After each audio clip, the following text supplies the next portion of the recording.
Assalamualaikum warahmatullahi wabarakatuh. Salam Om Swastiastu, Namo Buddhaya, dan salam kebajikan. Perkenalkan, saya Bella Devianti dengan NIM 24101252200018 dari kelas 2A Program Studi Pendidikan Guru Sekolah Dasar Fakultas Keguruan dan Ilmu Pendidikan Universitas Lambung Mangkurat. Pada kesempatan kali ini, saya akan memaparkan materi mengenai peta, atlas, dan juga globe, guna untuk memenuhi tugas mata kuliah Ilmu Pengetahuan Sosial SD1 yang diampu oleh Bapak Zain Ahmad Fauzi. Untuk mempersingkat waktu, saya langsung saja memaparkan materinya. Diharapkan teman-teman menyimak video ini dengan benar, agar nantinya ketika video ini selesai, teman-teman dapat memahami apa itu peta, atlas, dan juga globe. Nah, teman-teman, misalnya ketika kalian sedang berjalan-jalan dan saat itu kalian tersesat dan kalian membuka Google Maps, maka saat itu kalian sudah sedang menggunakan peta, karena Google Maps itu merupakan salah satu peta jenis modern. Nah, untuk mengetahui sebuah tempat atau di mana lokasi tempat yang ingin kalian tuju, itu bisa loh kalian lihat dari peta atau saat ini tadi itu yaitu Google Maps, karena Google Maps itu merupakan implementasi dari peta modern. Nah, untuk mengetahui lebih lanjut mengenai peta, saya akan membahas mengenai pengertian peta. Menurut ICA, International Cartography Association, peta adalah suatu gambaran atau representasi unsur-unsur ketampakan abstrak yang dipilih dari permukaan bumi atau benda-benda angkasa. Dan secara umum, peta dapat diartikan sebagai gambaran seluruh atau sebagian permukaan bumi yang diperkecil pada sebuah bidang datar atau proyeksi dalam dua dimensi dengan metode perbandingan tertentu. Nah, kapan sih peta itu mulai digunakan? Pada dasarnya itu peta mulai digunakan pada manusia zaman dahulu itu ketika mereka mulai menjelajah suatu tempat atau meneliti suatu tempat. Walaupun pada saat itu petanya masih pada kertas selembar dan masih berbentuk sketsa, tapi hal tersebut sudah termasuk dalam penggolongan peta. Nah, teman-teman, ini merupakan salah satu contoh dari peta, dan ini adalah contoh dari peta Indonesia, di mana di situ tergambarkan beberapa seluruh pulau besar di Indonesia, yaitu ada Pulau Sumatera, Kalimantan, Jawa, Sulawesi, dan juga Papua. Selanjutnya memasuki materi yang kedua, yaitu penggolongan peta. Peta itu terbagi menjadi 3. Yang pertama ada peta berdasarkan isinya. Nah, peta berdasarkan isinya ini terbagi lagi menjadi 2, yaitu ada peta umum dan peta tematik. Peta umum adalah peta yang menggambarkan permukaan bumi secara umum, misalnya ada sungai, gunung, laut, dan yang lain. Nah, peta umum sendiri ini terbagi menjadi 2, yaitu peta topografi yang petanya itu menggambarkan bentuk relief atau tinggi rendahnya permukaan bumi. Sedangkan yang kedua itu ada peta chorografi, yaitu peta yang menggambarkan seluruh atau sebagian permukaan bumi dengan skala yang kecil antara 1:250 atau 1:1 juta. Nah, selanjutnya ada peta tematik. Peta tematik adalah peta yang terdiri dari satu atau beberapa tema dengan informasi yang lebih dalam atau detail. Contohnya yaitu peta penyebaran penduduk atau tingkat penghasilan menurut negara, provinsi, atau bahkan kabupaten. Nah, yang kedua yaitu jenis peta berdasarkan skalanya. Yang pertama ada peta kadaster atau peta teknik. Nah, peta ini tuh mempunyai skala sekitar 1:100 atau sampai 1:5000. Yang kedua, ada peta dengan skala besar, yaitu kisaran 1:5000 sampai dengan 1:250.000. Yang ketiga, ada peta skala sedang, yaitu kisaran 1:500 sampai dengan 1:1 juta. Yang terakhir, ada peta skala kecil, yaitu peta dengan skala yang kisarannya 1:500 sampai dengan 1:1 juta. Nah, teman-teman, yang selanjutnya yaitu ada jenis peta berdasarkan tujuannya. Yang pertama, ada peta pendidikan atau biasa disebut dengan educational map. Contohnya seperti peta lokasi sekolahan SD, SMP, maupun SMA. Yang kedua, ada peta ilmu pengetahuan, contohnya seperti peta arah angin atau peta penduduk. Yang ketiga, ada peta informasi umum atau yang biasa disebut dengan General Information Map, contohnya itu seperti peta pusat perbelanjaan. Yang keempat, ada peta turis, contohnya itu seperti peta museum dan peta rute bus. Selanjutnya, peta navigasi. Contoh dari peta navigasi ini seperti peta penerbangan atau peta pelayaran. Selanjutnya, peta aplikasi. Biasanya disebut dengan Technical Application Map. Contohnya seperti peta penggunaan tanah. Nah, yang terakhir ada peta perencanaan atau biasa disebut dengan planning map. Contohnya itu seperti peta jalur hijau, peta perumahan, dan peta pertambangan. Baik teman-teman, memasuki materi yang selanjutnya yaitu fungsi peta. Yang pertama pastinya untuk menunjukkan posisi atau lokasi suatu tempat di permukaan bumi. Contohnya kayak misalnya kita ingin mengetahui di mana letak negara Indonesia, di sebelah mana negara Indonesia itu, pastinya kita bisa dibantu melihat dengan melalui peta. Yang kedua yaitu memperlihatkan ukuran, luas atau jarak dan arah suatu tempat di permukaan bumi. Contohnya itu untuk mengetahui berapa sih ukuran Pulau Jawa gitu, atau Pulau Sulawesi, atau bahkan Pulau Sumatera. Yang ketiga untuk menggambarkan bentuk-bentuk permukaan bumi, seperti benua, negara, gunung, sungai, dan lain-lain. Contohnya tuh kayak seperti gimana sih bentuk dari Pulau Kalimantan, atau bahkan bentuk Pulau Sulawesi. Pulau Sulawesi kan itu bentuknya seperti huruf K kan, nah itu pastinya di peta juga gambarnya akan seperti huruf K.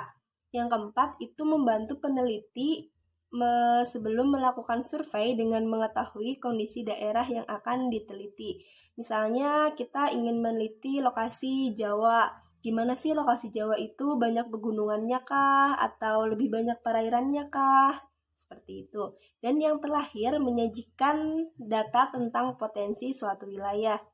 Nah, menyajikan potensi itu bisa berbentuk penghasilan dari suatu daerah itu ya. Misalnya di Kalimantan potensi utamanya kelapa sawit, karet, tambang, dan lain-lain. Nah, seperti itu dari fungsi peta. Selanjutnya yaitu ada komponen-komponen dari peta. Yang pertama itu ada judul peta. Judul peta ini bisa diletakkan di mana aja selagi tidak mengganggu kenampakan dari peta tersebut. Yang kedua ada skala peta, di mana skala adalah perbandingan antar dua titik sembarang di peta dengan jarak sebenarnya di permukaan bumi dengan satuan ukuran yang sama. Selanjutnya ada legenda atau keterangan. Nah, legenda ini adalah penjelasan dari simbol-simbol yang terdapat dalam peta. Yang selanjutnya ada tanda arah. Gunanya ini untuk melihat arah utara, timur, barat, atau selatan, atau biasa disebut dengan kompas atau petunjuk mata angin. Nah, selanjutnya itu ada simbol dan warna.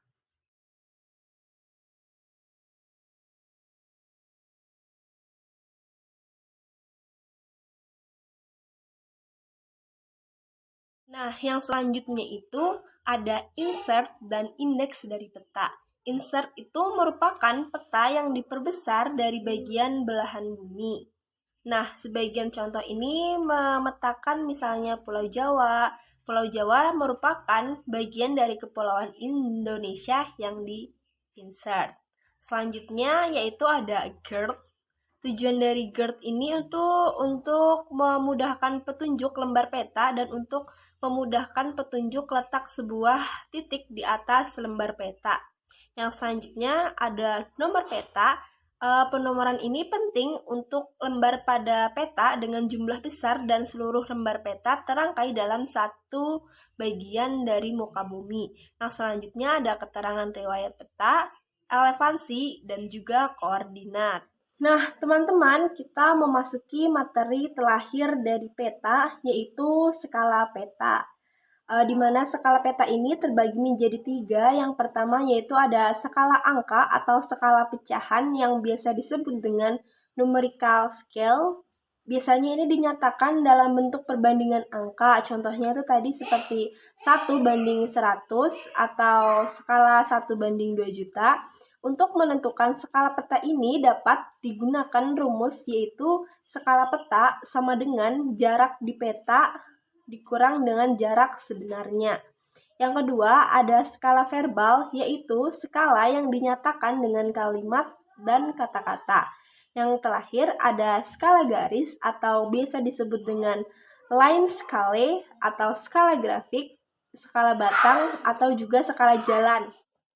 Nah, teman-teman, kita memasuki ke materi yang kedua, yaitu atlas. Atlas adalah kumpulan peta-peta yang disusun secara sistematis dalam bentuk buku atau format digital yang menyajikan informasi geografis tentang berbagai wilayah di dunia. Atlas biasanya mencakup peta negara, benua, atau wilayah tertentu. Secara informasi, ada tambahan seperti statistik, iklim, topografi, dan data demografis. Nah, sedangkan secara historisnya, istilah atlas itu berasal dari nama dewa Yunani, Atlas, yang dalam mitologi digambarkan dengan memikul bola dunia, dan atlas yang kita kenal itu adalah karya Claudius Ptolemaios pada abad kedua Masehi yang berjudul dengan Geographia. Nah, jadi itu secara intinya atlas itu merupakan dari gabungan peta-peta atau peta-peta yang dijadikan menjadi satu dalam bentuk buku atau format digital. Biasanya atlas ini isinya tidak hanya peta dunia, tapi juga ada informasi tambahan, bisa tentang budaya dari suatu daerah, rumah adat, atau bahkan juga keanekaragaman dari pulau tersebut. Nah, selanjutnya yaitu ada syarat-syarat atlas, di mana atlas itu harus memenuhi kriteria sebagai berikut. Yang pertama ada judul atlas. Atlas itu harus diberi judul. Misalnya contohnya judulnya Atlas Indonesia kah atau Atlas Dunia kah? Misalnya judulnya tadi itu Atlas Indonesia, berarti atlas itu hanya memuat peta-peta dari pulau-pulau di Indonesia. Yang kedua ada kata pengantar. Kata pengantar ini berisi dari isi atau tujuan dari atlas tersebut. Yang ketiga ada daftar isi, di mana daftar isi ini pastinya berisi apa aja sih isi-isi dari peta tersebut. Nah, yang keempat ada legenda. Legenda itu berisi keterangan mengenai simbol-simbol dan macam-macam singkatan pada peta.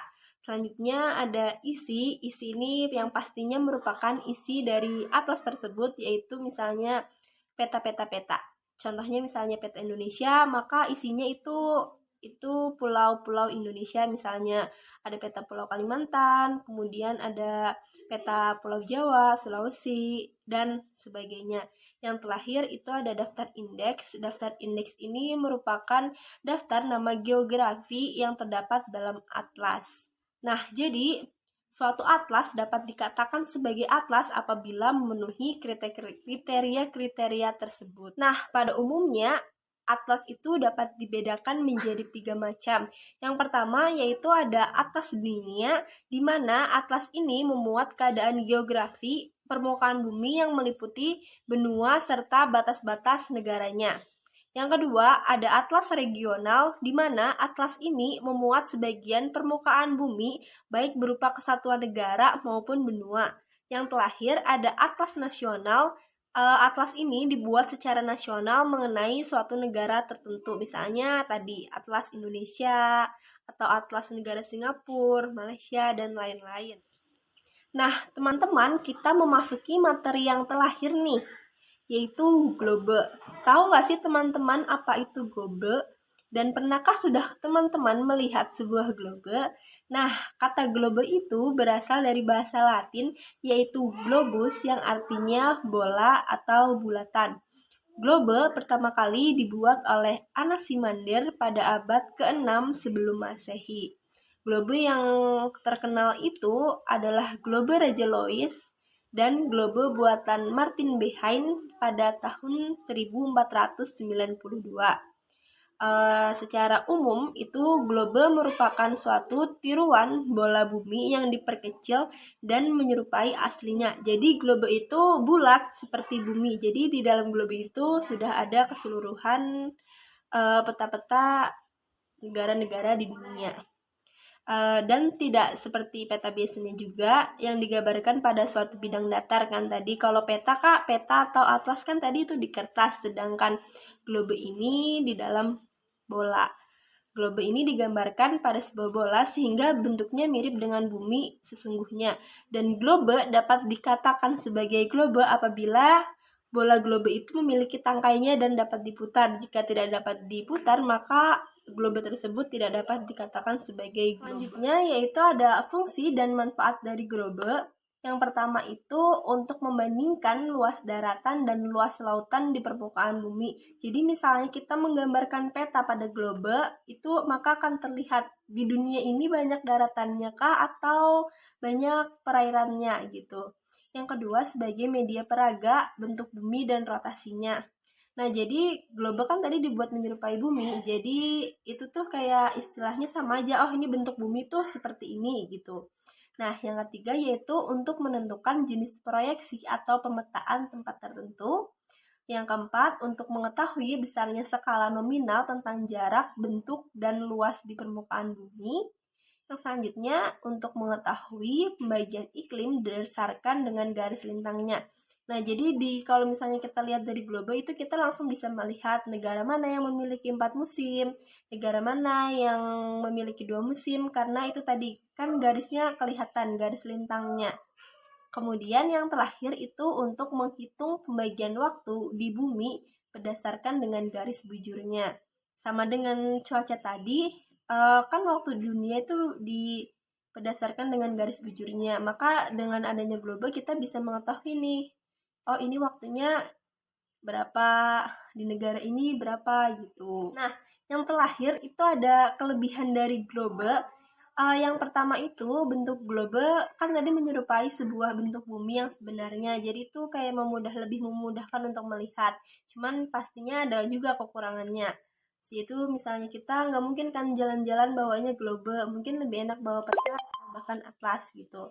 Yang selanjutnya yaitu letak astronomis dan geografis pada globe gampang untuk dipelajari karena mengikuti bentuk bumi. Yang ketiga ada gambar daratan atau lautan pada globe itu bisa terlihat persebarannya sesuai dengan kenyataan. Nah itu tuh maksudnya kayak misalnya kita tuh bisa lihat mana sih daerah perairan, mana sih daerah daratan gitu. Dan yang keempat itu ada pembagian iklim matahari bisa lebih mudah untuk dipelajari jika kita memakai globe. Dan yang terakhir itu globe bisa menirukan gerak rotasi bumi dan posisi bumi terhadap ekliptik. Nah, dari materi ketiga tersebut dapat disimpulkan bahwa peta, atlas, dan globe adalah alat representatif geografi yang memiliki peran penting dalam memahami bentuk, lokasi, dan karakteristik permukaan bumi. Meskipun memiliki fungsi yang serupa, ketiganya itu memiliki perbedaan dalam bentuk, detail, dan penggunaannya. Namun tidak ada perbedaan yang secara garis besar. Intinya ketiga tersebut itu tetap sama, cuma hanya berbeda dalam bentuknya saja. Kalau peta tadi bentuknya lembaran, kalau atlas bentuknya buku, sedangkan jika globe itu bentuknya bola. Peta adalah gambaran dua dimensi yang menyajikan informasi geografis dengan skala tertentu. Peta sangat berguna untuk navigasi, perencanaan, analisis spesialisasi karena dapat menampilkan detail yang akurat untuk area tertentu. Sedangkan atlas adalah kumpulan peta yang disusun secara sistematis dalam bentuk buku digital dan seringnya dilengkapi dengan informasi tambahan seperti statistik, grafik, dan indeks untuk memudahkan pencarian lokasi. Dan yang terakhir itu globe. Globe adalah model 3 dimensi dari bumi yang diberi gambaran akurat tentang bentuk, ukuran, dan posisi geografis dari bumi. Globe sangat efektif untuk memahami konsep global seperti rotasi bumi, garis lintang, bujur, dan zona waktu. Teman-teman, itu tadi materi yang dapat saya sampaikan mengenai atlas dan juga mengenai peta, atlas, dan juga globe. Semoga materi yang saya sampaikan dapat bermanfaat bagi saya dan kalian semua yang menonton. Akhir kata, wabila taufiq wal hidayah. Wassalamualaikum warahmatullahi wabarakatuh.